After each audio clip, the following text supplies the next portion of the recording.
Hello students, welcome to MDC Learning. Standard SYBCom Subject Auditing. Topic Objectives of Auditing.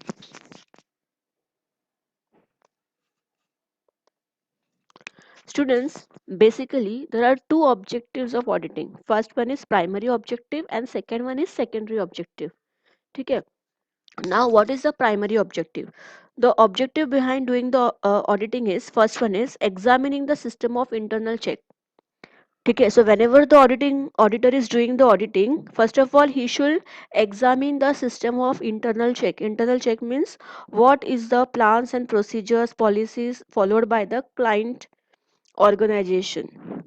Then checking arithmetical accuracy of books of accounts and then verifying it. Okay, so auditor have to check the arithmetical accuracy of the books of accounts. All the books of accounts, whether the books are very accurate, mathematically they are accurate, and then he have to verify it.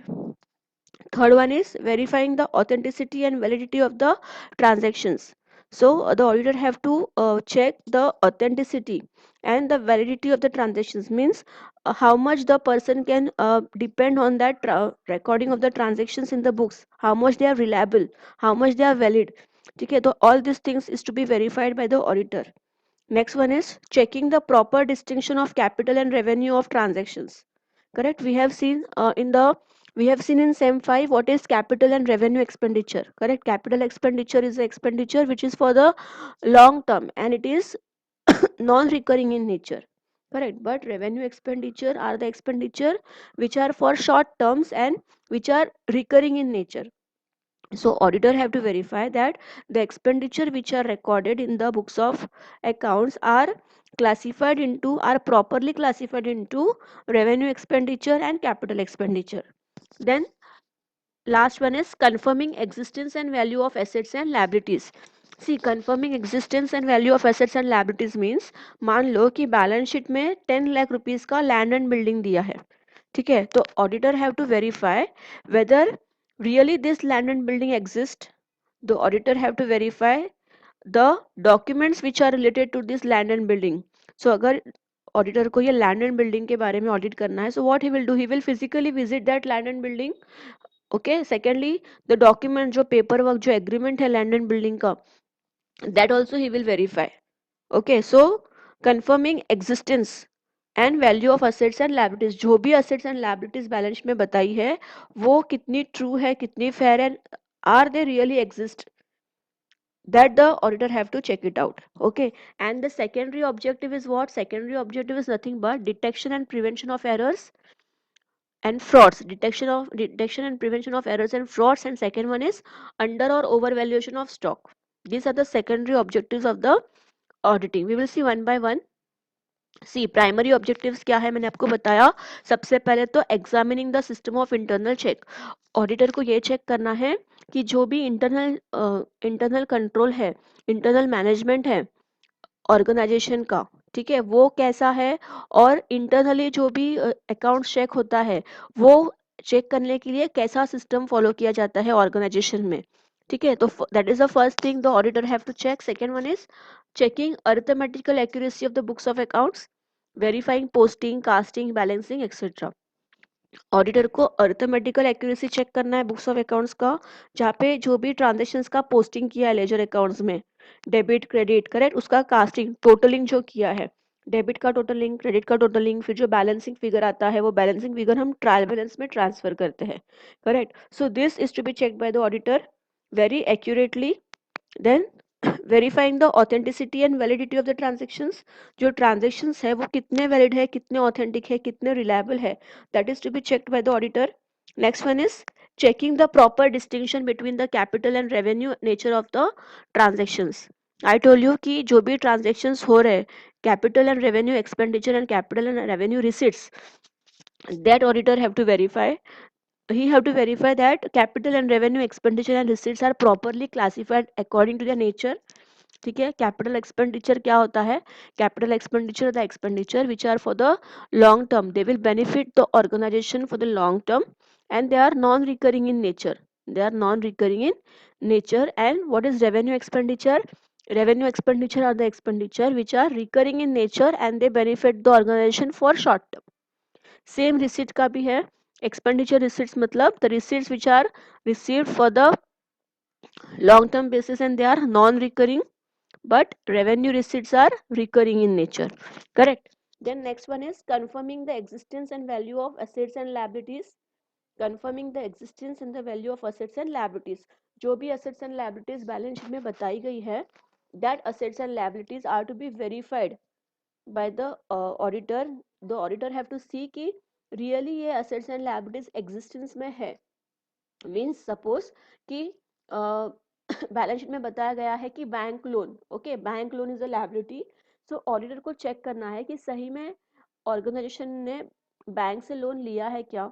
ठीक है, लिया है तो कितने का लिया है, कितना पेमेंट किया है, कितना बाकी है. बैंक से भी ऑडिटर कंफर्म करेगा, बैंक को रिटर्न लेटर भेजेगा, then bank will send the statement to the auditor. Correct. तो जो भी असेट्स एंड लायबिलिटीज है, for example cash at bank अगर 20,000 बता रहा है, तो auditor have to check whether the cash at bank in the organization, bank में उतना पैसा पड़ा है या नहीं पड़ा है. बैंक से वो स्टेटमेंट मंगाएगा. ठीक है, डेटर्स का अमाउंट बता रहा है तो डेटर्स से कंफर्म करेगा, डेटर्स को लेटर भेजेगा या डेटर्स को कॉल करके पूछेगा. So the auditor have to confirm the existence and value भी जो है, that value also is to be checked by the auditor of assets and liabilities. Then verify whether all the statutory requirements are fulfilled or not. जो भी statutory requirements है company की, rules and regulations company follow कर रही है या नहीं कर रही है, वो ऑडिटर को चेक करना है. Then proving true and fair of the operating results presented by income statement and financial position presented by the balance sheet. मतलब जो भी फाइनेंशियल स्टेटमेंट है, in profit and loss account, trading account और balance sheet, ये कितने true and fair है. ठीक है, वो ऑडिटर को उस पर ओपिनियन देना है. There should be true and fair opinion regarding the financial position presented by the balance sheet and income statement. तो ये सारे हो गए students primary objective, main objectives of the auditing. ठीक है. देन सेकेंडरी ऑब्जेक्टिव्स क्या है. सबसे पहले तो सेकेंडरी ऑब्जेक्टिव है detection and prevention of errors. Detection and prevention of errors. ठीक है. Now see what are the errors. Errors are those mistakes that are committed due to carelessness और negligence और लैक ऑफ नॉलेज और without having vested interest. ठीक है. Error क्या होता है. एरर एक ऐसी मिस्टेक होती है जो पर्टिकुलर अकाउंटेंट करता है अकाउंटिंग करते वक्त ड्यू टू केयरलेसनेस. केयरलेसनेस है तो उसने एरर कर दिया, मतलब बहुत सीरियस नहीं है काम को लेके. और नेग्लिजेंस मतलब नेग्लेक्ट कर दिया. लैक ऑफ नॉलेज, नॉलेज नहीं है उसको. और विदाउट हैविंग वेस्टेड इंटरेस्ट, या उसने गलती से कर दिया. ठीक है. एरर्स में भी कमिटेड विथ और विथ एनी, विदाउट और विद एनी वेस्टेड इंटरेस्ट. ठीक है, जानबूझ के एरर हम नहीं करते. Errors are unintentional mistake, जो इंटेंशनली नहीं किए जाते उसको हम एरर्स कहते हैं. ठीक है. So they are to be check carefully. Errors are of various types. Some of them are see, there are different types of errors. Errors of principle, errors of omission, error of commission and compensating errors. So these are the 4 types of errors which we are going to study in the next lecture. ठीक है. सी आपको एक दो example देती हूँ. जैसे मान लो कि एक एंट्री करनी है प्रिंटिंग एंड स्टेशनरी परचेज की. ठीक है. तो प्रिंटिंग एंड स्टेशनरी परचेज की एंट्री क्या होती है. Printing and stationery account debited to cash account. ठीक है. तो अकाउंटेंट ने प्रिंटिंग एंड स्टेशनरी के डेबिट साइड में एंट्री कर दी लेकिन कैश साइड में एंट्री नहीं की, भूल गया अनइंटेंशनली. ठीक है. तो ये एक एरर हो गई. ठीक है. दूसरी बात, मिस्टर ए को गुड्स सेल किए हैं क्रेडिट पे. मिस्टर ए को गुड्स सेल की है क्रेडिट पे, तो एंट्री क्या होनी चाहिए. Mister A's account debited to sales account. ठीक है. लेकिन गलती से एंट्री कर दी mister B's account debited to sales account. ठीक है बच्चों. तो ये जो एरर्स होते हैं अनइंटेंशनली, इसी को हम कहते हैं errors. Okay. And this errors are, ये एरर्स को डिटेक्ट फाइंड करना और उसके बाद उसको प्रिवेंट करना is the secondary objective of the auditor. ठीक है. ये उसका सेकेंडरी ऑब्जेक्टिव है एरर्स. ठीक है. और नेक्स्ट क्या है फ्रॉड्स. देखो detection and prevention of frauds. Frauds मतलब जो इंटेंशनली कुछ मिस्टेक की जाती है, that is known as frauds. ठीक है. So frauds are those mistakes that are committed knowingly with some vested interest in the direction of top level management. है ना. टॉप लेवल मैनेजमेंट जानबूझ के कुछ इंटेंशनली जानबूझ के कुछ मिस्टेक्स करते हैं और इसी को हम क्या कहते हैं, फ्रॉड्स कहते हैं. ठीक है. अभी मैनेजमेंट फ्रॉड्स क्यों करेगी? Management commits frauds to deceive tax को बचाने के लिए, to show the effectiveness of the management कितनी इफेक्टिव है, एफिशिएंट है, वो बताने के लिए, टू गेट मोर कमीशन कमाने के लिए। मैनेजमेंट चुपचाप शेयर होल्डर्स को पता नहीं है और उनके पीछे कमीशन कमा रही है। To sell a share in the market में उनको अपने शेयर्स को सेल करना है।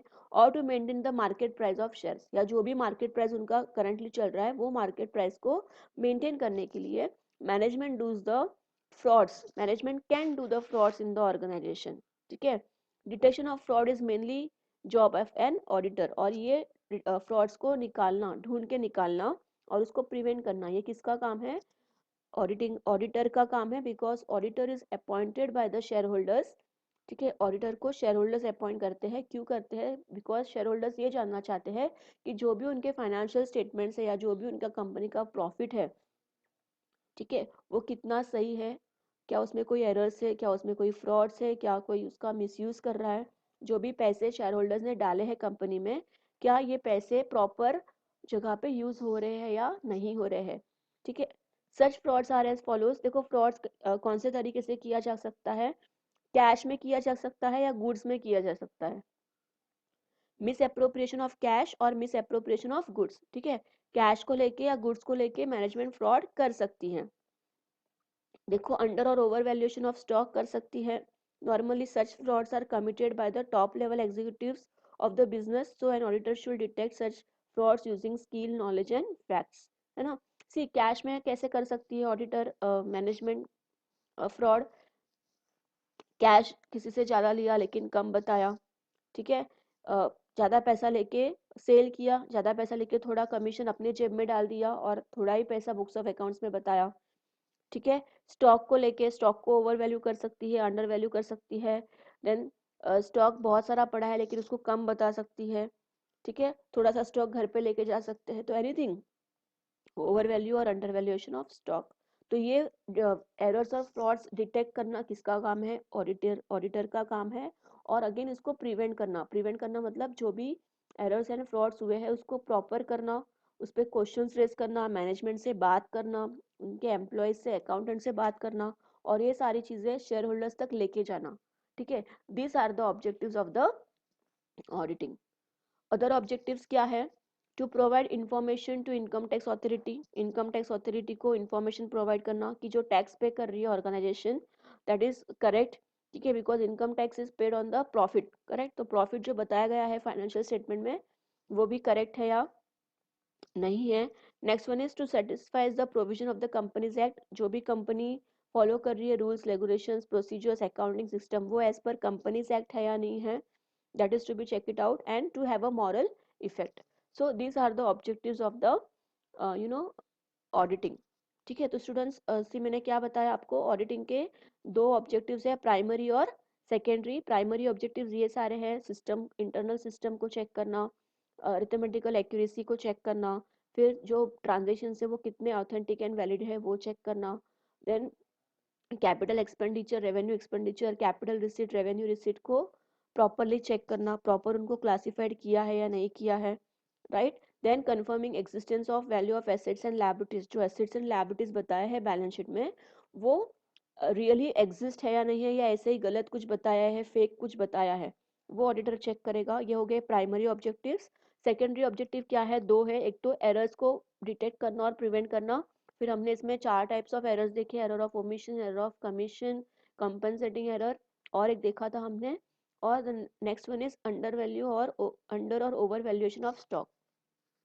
ठीक है, तो ये हमारे ऑब्जेक्टिव्स है ऑडिटिंग के।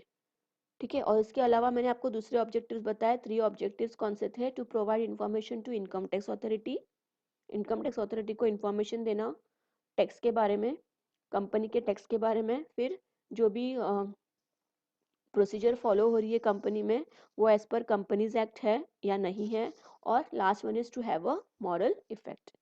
ठीक है, या थैंक यू।